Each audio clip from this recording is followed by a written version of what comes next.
You are listening to the Beyond the High Road podcast with Shelby Milford, episode number 53. Stay tuned. Welcome to Beyond the High Road.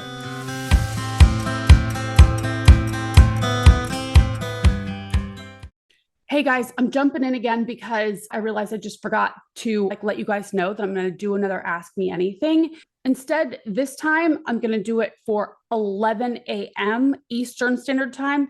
That way, anyone on the other side of the world, you're still within, I know it'll be late on a Saturday, I get it, but at least there's an opportunity if you wanted to. I just wanted to make sure that I was including everybody. So Saturday, 11 a.m., and I'll put a link down in the show notes for you.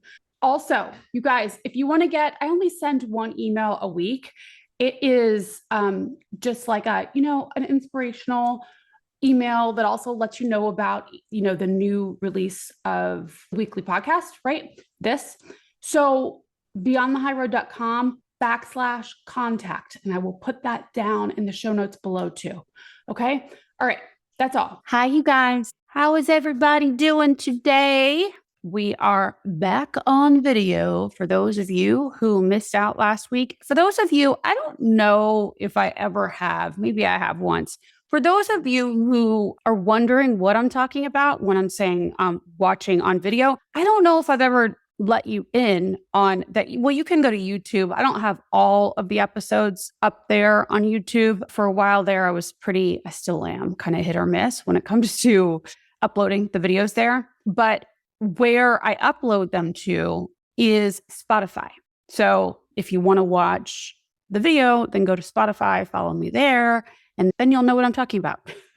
Nothing special happens on the videos. It's just me sitting here in my living room talking. So there's nothing that you're missing really, but some people are more visual and others are driving in the car, and so you appreciate having the audio. This way, I'm hopefully reaching and pleasing to all of you.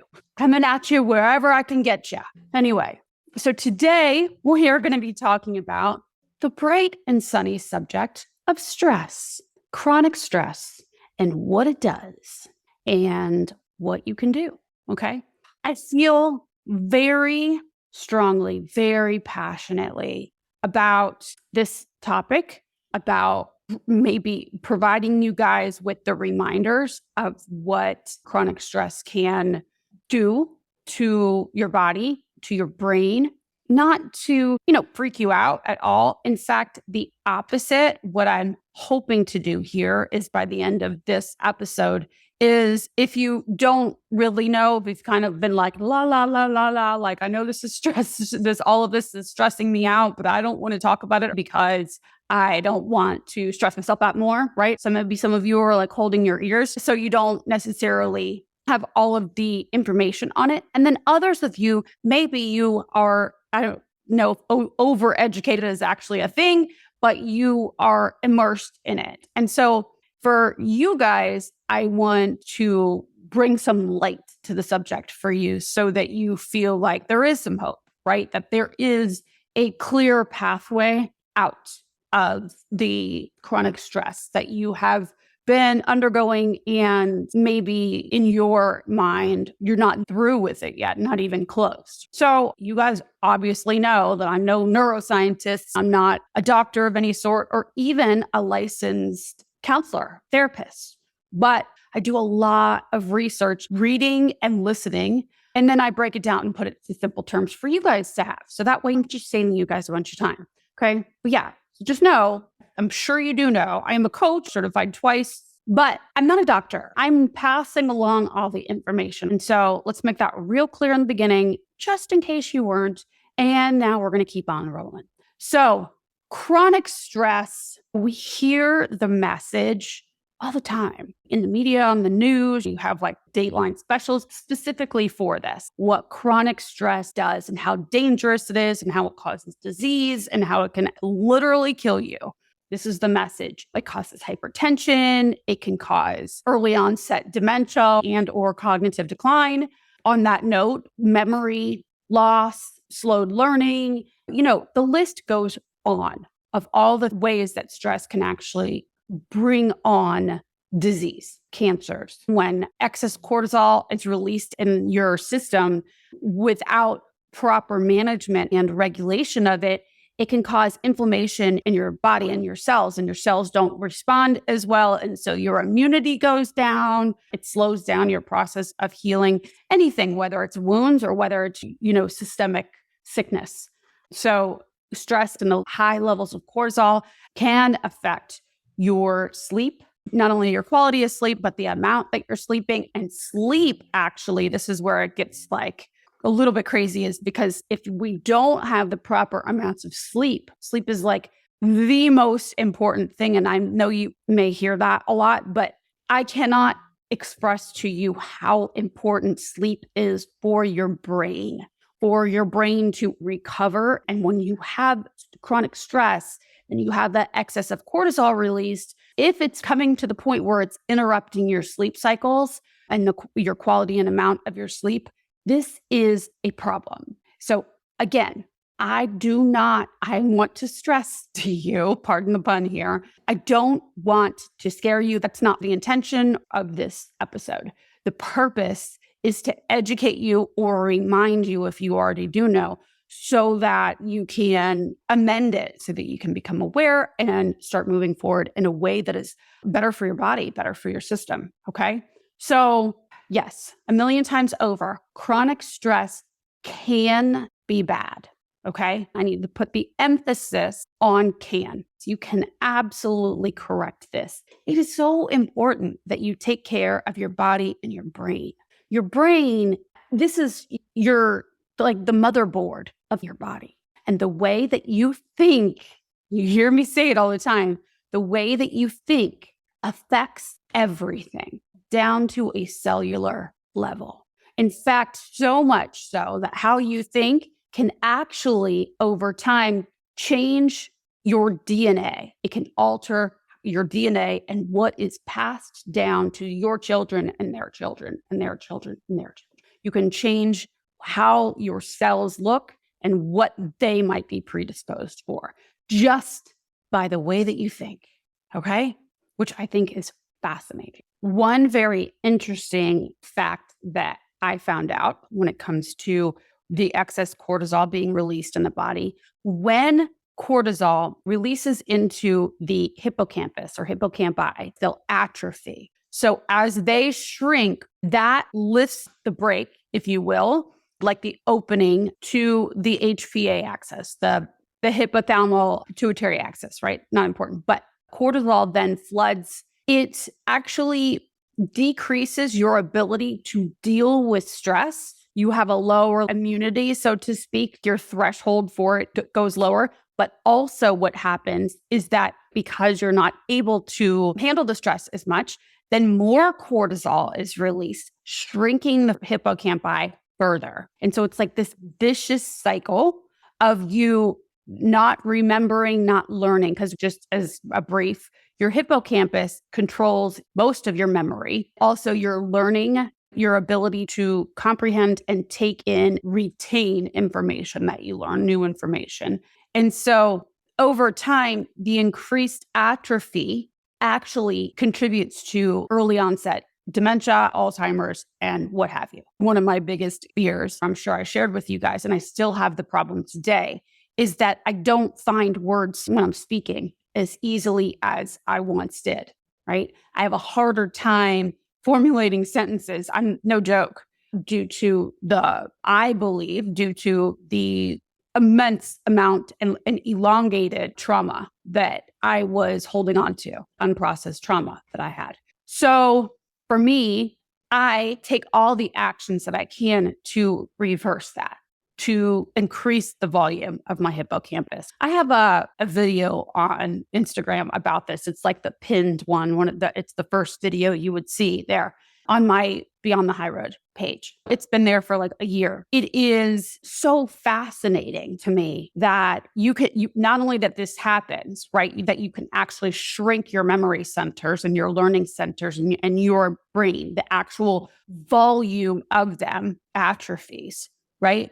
But that also that you can reverse at least some of the effects, right? And so I do whatever I can. In that video, you'll see that I talked about jump roping, freestyle jump roping. And so when you're doing any sort of exercise that incorporates coordination of right side, left side of the body, but also upper and lower parts of the body, tennis, badminton, anything where you are going across the body and having to coordinate also increases the volume of your hippocampus. Any sort of exercise, of course, is going to be better than none. You don't have to be an athlete. You don't have to do anything extreme. If you have not been exercising, you can start with walking. Dancing, amazing for it because there's combinations, the coordination and having to learn different moves in an 8-count structure, amazing, okay? And especially when we're doing in the diagonal proprioceptive exercises where you're maybe reaching with your right arm and going down to your left knee or even down to your left heel and coming back up, going from one side of the body to the other in full range of motion is amazing for your brain. Amazing. Okay. So exercise. Exercise is key. Number one, eating. What you're eating is so very important. Like, I think I said this recently in another episode and having to do with a completely different topic, but I truly believe that everything that has happened and that I've done in my entire life was leading up to today, right? Up till now and what I currently spend my time doing. And back before I was for, a couple decades, I was a coach in the fitness and nutrition field, then the artist phase or whatever. Now I'm here. But all of that knowledge that I gained from NASM and from my time in the fitness world, I'm bringing over into this area of my coaching now, into the mental health, because a holistic approach is, to me, the only approach. What we put into our bodies, your body, I say this sort of tongue in cheek, but I mean it too. Your body is temple, okay? This is what you have. This is your mode of transportation for the rest of your life. What you put in, it's just like when we feed plants. If we just feed them crappy water every so often, you're going to see the results. They're going to be meh plants, right? If you're fertilizing, putting compost on them, you're watering them regularly, they're getting enough sunlight, all of those things, what happens? Your plants are beautiful, right? It's the same thing with us. I know this is so basic, but I think I would be doing you guys wrong if I wasn't reminding you how important, how very important this is for your brain health and for the proper reversal of the cortisol overflow in your body and the damage it's done up until now. Because let's face it, being that we are under siege, if you will, with regard to our situations of alienation, you must, because of all of what you are and have dealt with, it is so imperative that you treat your body and you nourish it properly and that you're getting the proper sleep that you need and that you're thinking in the right way. Eating is super important for all of us. Processed foods are not a good thing. I truly believe, I don't know if it's probably a mixture of both, but we hear about so many cases of cancer and so much disease going on these days. And, processed foods have really only been around since like the 50s, right?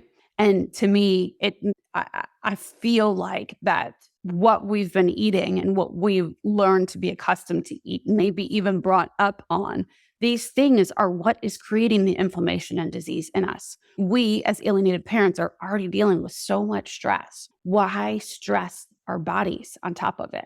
And I know what the answer will be there. Some of you will say, yeah, but it feels good, right? Because when we're stressed, we just want comfort food. We want the easy thing, the less expensive thing, right? Junk food's pretty cheap, right? I get it. I 100% do. Also, though, I will say, now this is coming from a girl that I did a bunch of fitness and figure competitions back in my previous life. And so is clean eating. So is clean eating if you're doing it right. Chicken breasts at the store are no more expensive, in fact, less expensive than a lot of the processed foods, the boxed foods that we eat on a regular basis. So please, please, please, please, please, please, for you, look at what you're putting in your body. This is the nutritionist in me talking right now. Stay away from the center of the grocery store. Shop the perimeter only, or as much as possible. That's the goal. Inside all of the boxed food, all of the processed meat, even white sugar, white bread, all of that stuff causes inflammation, and it only speeds up the aging process. And so I want you guys to live as long, beautiful lives, even though you've gone through and are going through the situation of alienation that you are. Okay, now back to where I was just talking about. Also, if you don't drink water on a regular basis, start. It flushes your body of all of the impurities and the toxins. If you are not a water drinker, my suggestion to you is to start drinking water the second that you get up.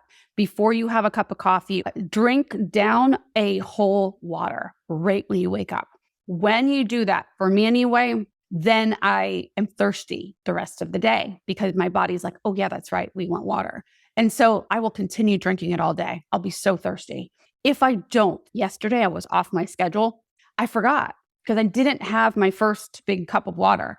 Anyway, drink water the second that you wake up or very soon after, and then you'll find yourself getting in the habit a lot easier. Okay, so sleep, get enough sleep. That's super important. Your body needs it to recover. It needs it for cell turnover. After learning, if you've learned something, your body needs to rest. Your brain needs the rest. It is the number one reason people get sick, why long-term there is a decline in health, is because of not enough sleep. In fact, there's more and more research out there now in neuroscience that is showing how important sleep is on your health, on your long-term health, okay? Disease prevention and all the things, okay? Get enough sleep, eat properly, water, and exercise too.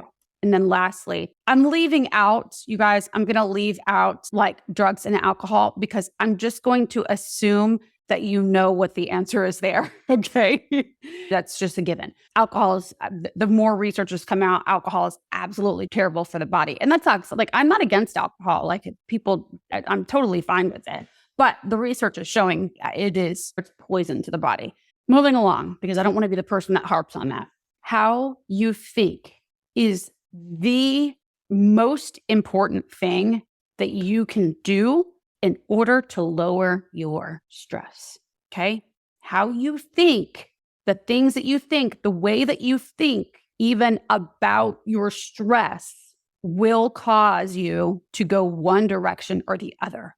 On a cellular level, it affects the way that your body internally responds, like physiologically responds to the stress, to the cortisol release. So let's say your kiddo doesn't show up for your parenting time, or maybe they sent you a text saying they don't want to see you on your parenting time. Think of something that would normally cause stress for you. Pick one instance, and you were to think the typical thoughts, right? The negative thoughts that would come up for you, like, now this means that this is the end. We're never going to have a relationship again.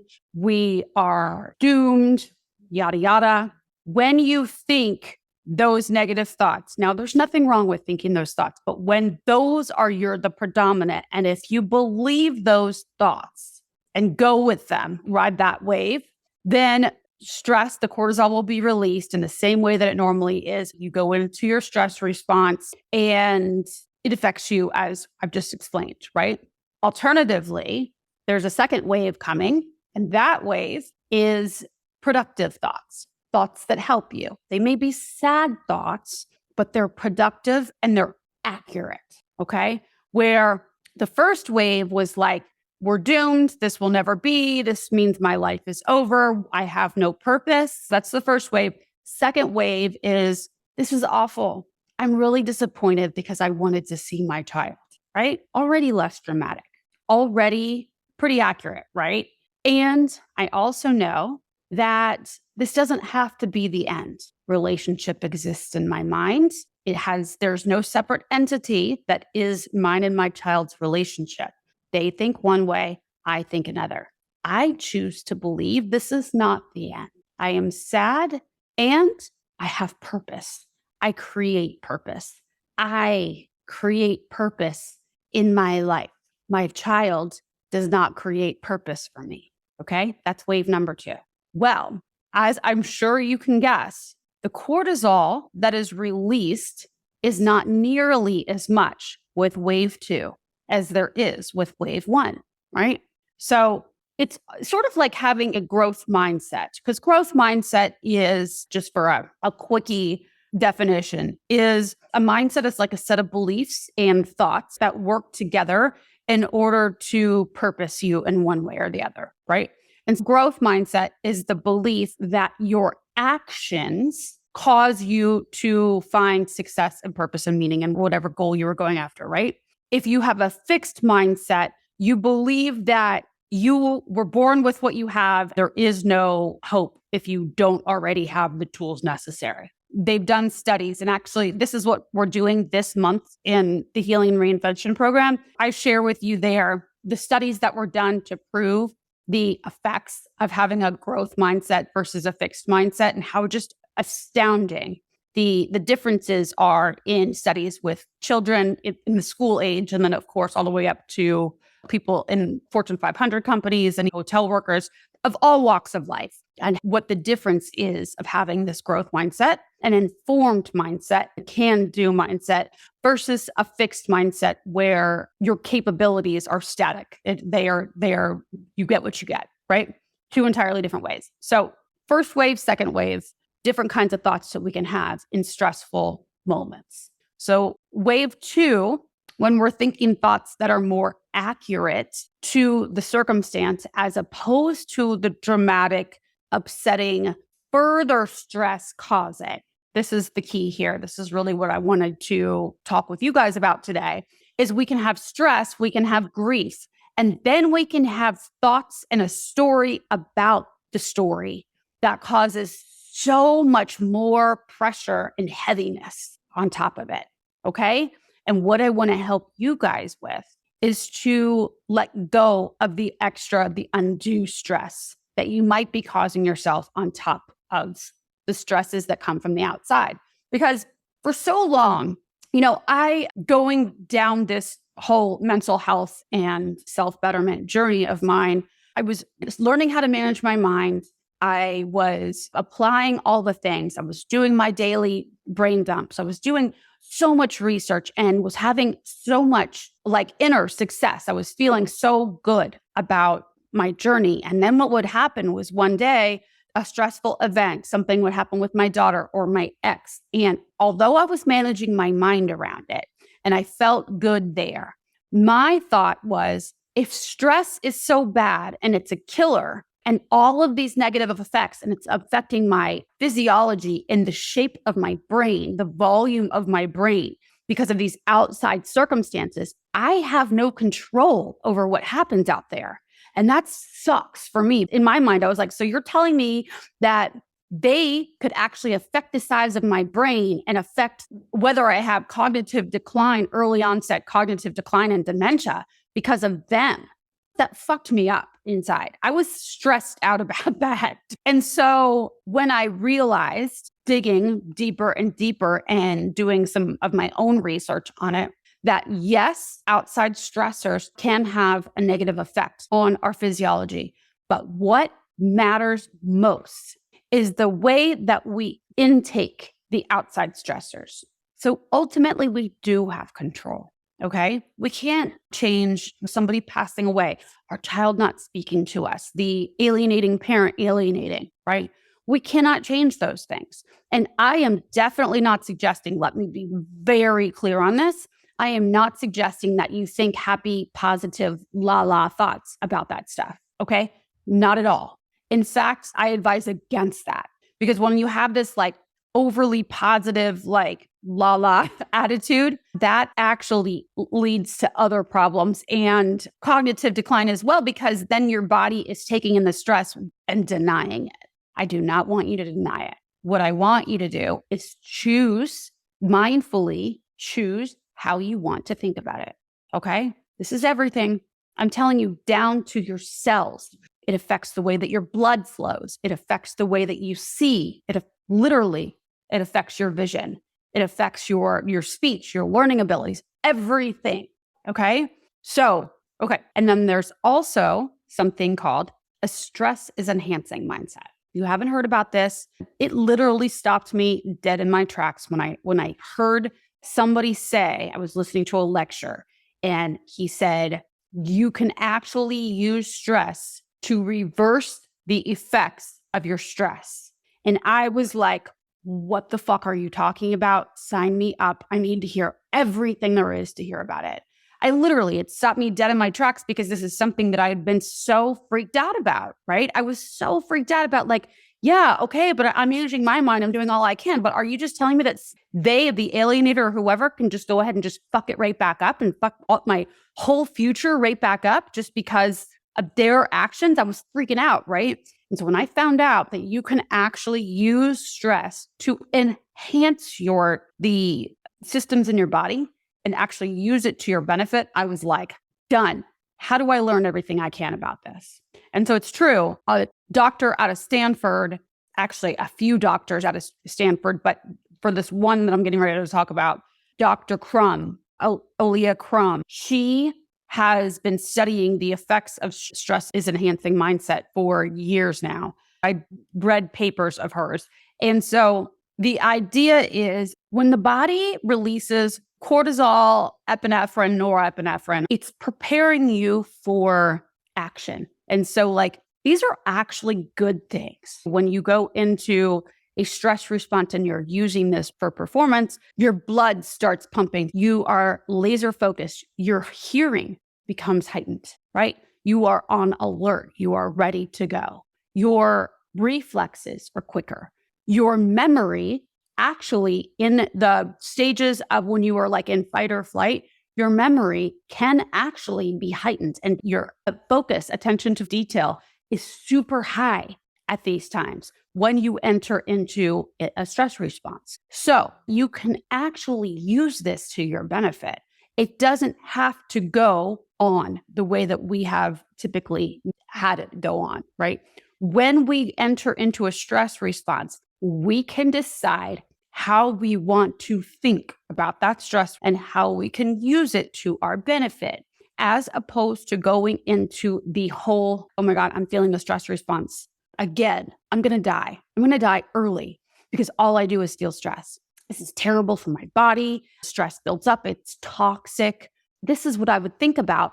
I was telling myself that a stress response is terrible, awful. Something is like eminently wrong, right? And that I was going to die, whether it was then in the moment or long term, and I was going to have a shorter life. Those kinds of thoughts would flood my brain. And so when I understood this, our body enters a stress response. We're ready to go. And it doesn't have to always be to flee or to fight, right? We can use that same energy just as athletes do. We can use it to create, to innovate. We can direct our attention to areas in our life that we want to direct our attention to, right? So you can actually use the body's response to stress in order to move you toward the goals and the end results that you want. Does this make sense? Amazing. It's amazing news. And if you even just explain that to your body, right? Oh, okay, this is a stress response. This doesn't necessarily have to be a bad thing. This doesn't mean I'm going to die. It really depends on how I decide to internalize this, how I decide to comprehend this. If I think it's a bad thing, it's going to release more cortisol in my body and stress me out, shrink the hippocampi, and also lower the response of the HPA axis, thus causing the rest of the system to be flooded with more cortisol. But it doesn't have to. It doesn't have to. If you understand and know that stress can actually increase your performance, increase your ability to act in the moment under pressure. That was my thing, is like, I don't act well under pressure. I do it in private, but in public, I like stress out, right? But I can actually take that energy, change my thoughts about it and my beliefs about how I perform in moments like that. And I can adopt the belief that I work amazing under pressure. I do it behind closed doors all the time. In fact, I prefer working under pressure when it's me. When I know the clock is ticking, I am like on it and I produce. But when I'm out in public, when there's, it's a live event or something like that, this is an area where I am working on these days, is that I can actually begin to believe and look for and create the evidence that I'm amazing at working under pressure. And just because I did have that belief that I sucked in live events doesn't mean that I have to continue believing that. I can look for different evidence. It's all about the hurdles that you're creating for yourself in your mind. If you want to believe that the stress response could actually be helping you, it is your body's way of readying you for action, for production, for moving you towards the goals that you want to complete, then that's what your body is going to direct its energy towards. So you can choose to believe and do the research like I did. I'll put some starting points for you guys in the show notes to believe that, oh gosh, I can actually use this to my benefit. This is an opportunity. This is when my body and my brain work the best. I can direct myself that way. And then you can find evidence for that the more that you create. Your brain and your body are so amazing. You direct it, it will perform for you. You tell it what you want it to do, and it will start to follow. It has to be believable, okay? You can't say, okay, I want to go, do some superhuman act. Like, I'm going to tell my body that I'm going to run a marathon tomorrow. You have to make it believable for yourself. And you can make that happen. You will make that happen if you want it to. So direct your energy, direct your thinking, your mind to what you want to create for yourself moving forward. I'm telling you, it's everything. This is exactly how, like with the rest of my life, when I started down this journey, this is how I created what I have so far for myself, is all with where I was directing my attention and redirecting and redirecting and redirecting. And like I say all the time, it does take diligence and it doesn't feel good. This is another point I really wanted to make, is that it's not going to feel good at first. Your brain's not going to want to do it. You're going to want to eat the crappy foods. You're going to want to, because in the moment they're easier, they're more accessible, they're cheaper at times, and they just feel good. They're familiar. When you start, I'm using the food example, you just apply this to all of the components that I've been talking about today.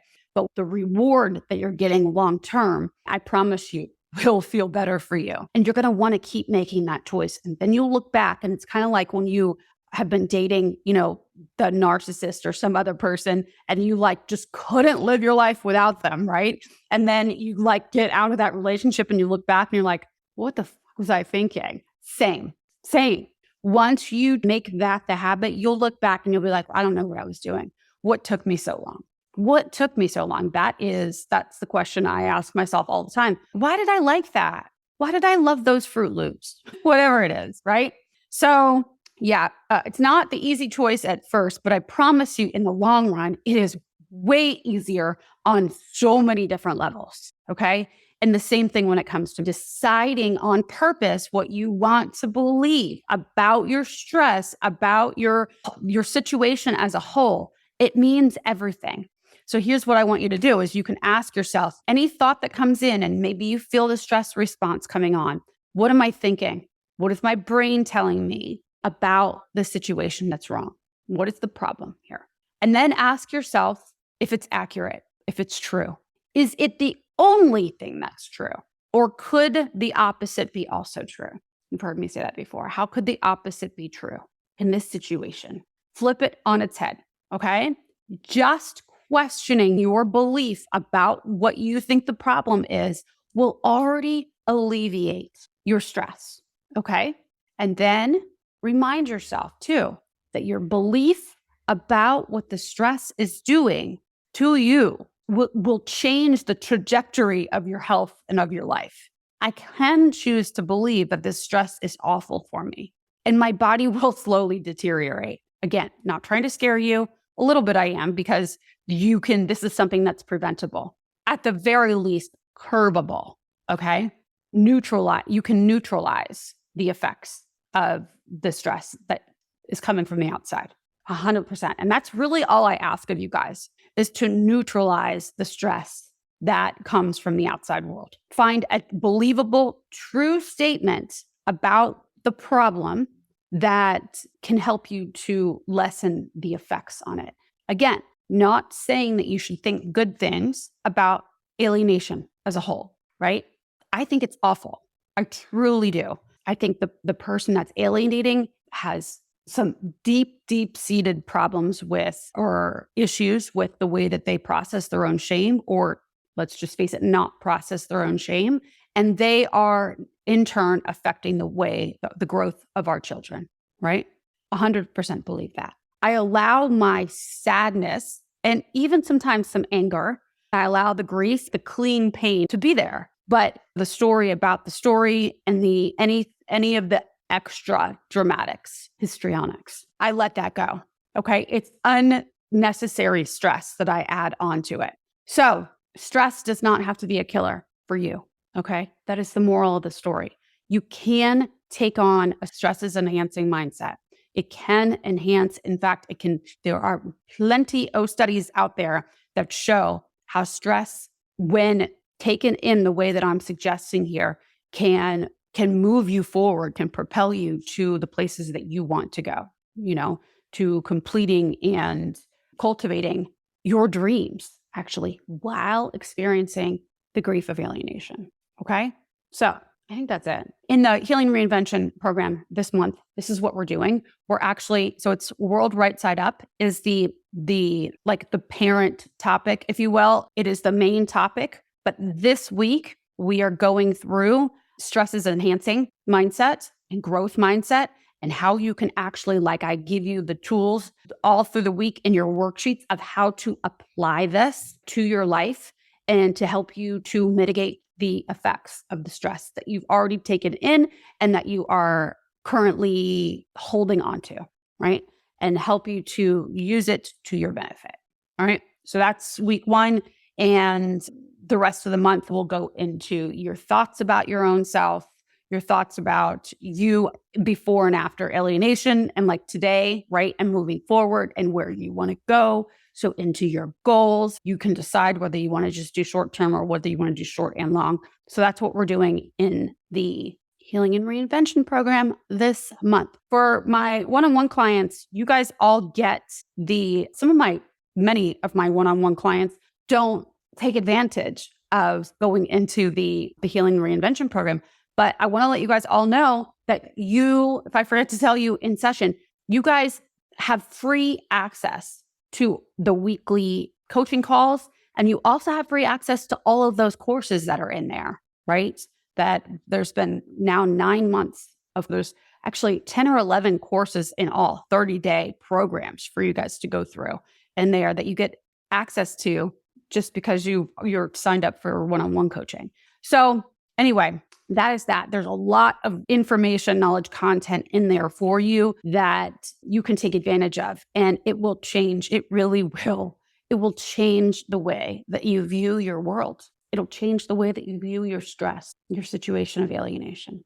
It will. It'll change it for good. If you actually apply the tools that I give you in each of the courses. And this month, you don't, and by the way, too, you don't have to do all of the courses to get the benefit. Okay. Start with those of you who are joining now, right? You start with this month and don't worry about the other months until you feel like it, right? But I believe in constraint. And we actually talk about that this month a little bit. We touch on constraining your attention to one or two things. Okay. And your goals. Okay. This helps you to get the results that you want. So if you're joining now and you're like, well, where do I start? You start at the Start Here tab. It's like a icon. You start there and you watch those couple of videos and then you go straight into this month. Dive in. Unless you feel like doing a different topic, but just one topic per month is all that you need to do. All right, you guys, that is all I have for you. I hope everybody is doing splendidly today. And I hope that was helpful for you guys.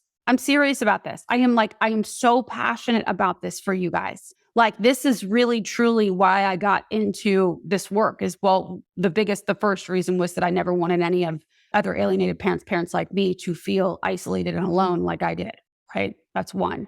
And two, and like, I wanted you to know that there are resources out there. And two is because really, truly, like, I didn't want this to affect my future, right? I didn't want the stress that I was incurring. I didn't want it to affect my life going forward. That left me feeling very helpless, hopeless. I could do all this work on myself. It's not going to matter anyway. I'm going to die early because look at all of this shit that has happened up until now. But again, the effects can be reversed. You just have to apply the tools. Okay. And I'm giving them to you. Okay. All right, guys. Love you. Have a lovely week. And I'll see you next week. Take care. Thanks so much for listening today, guys. I'm honored that you chose to share your time with me. If you like what you've been hearing and you want more, come join me in the new monthly membership, where we take the concepts that you hear about here and, using a logical framework, you learn to apply them to your specific situations, upgrading your thoughts and your life, even while experiencing the grief of alienation.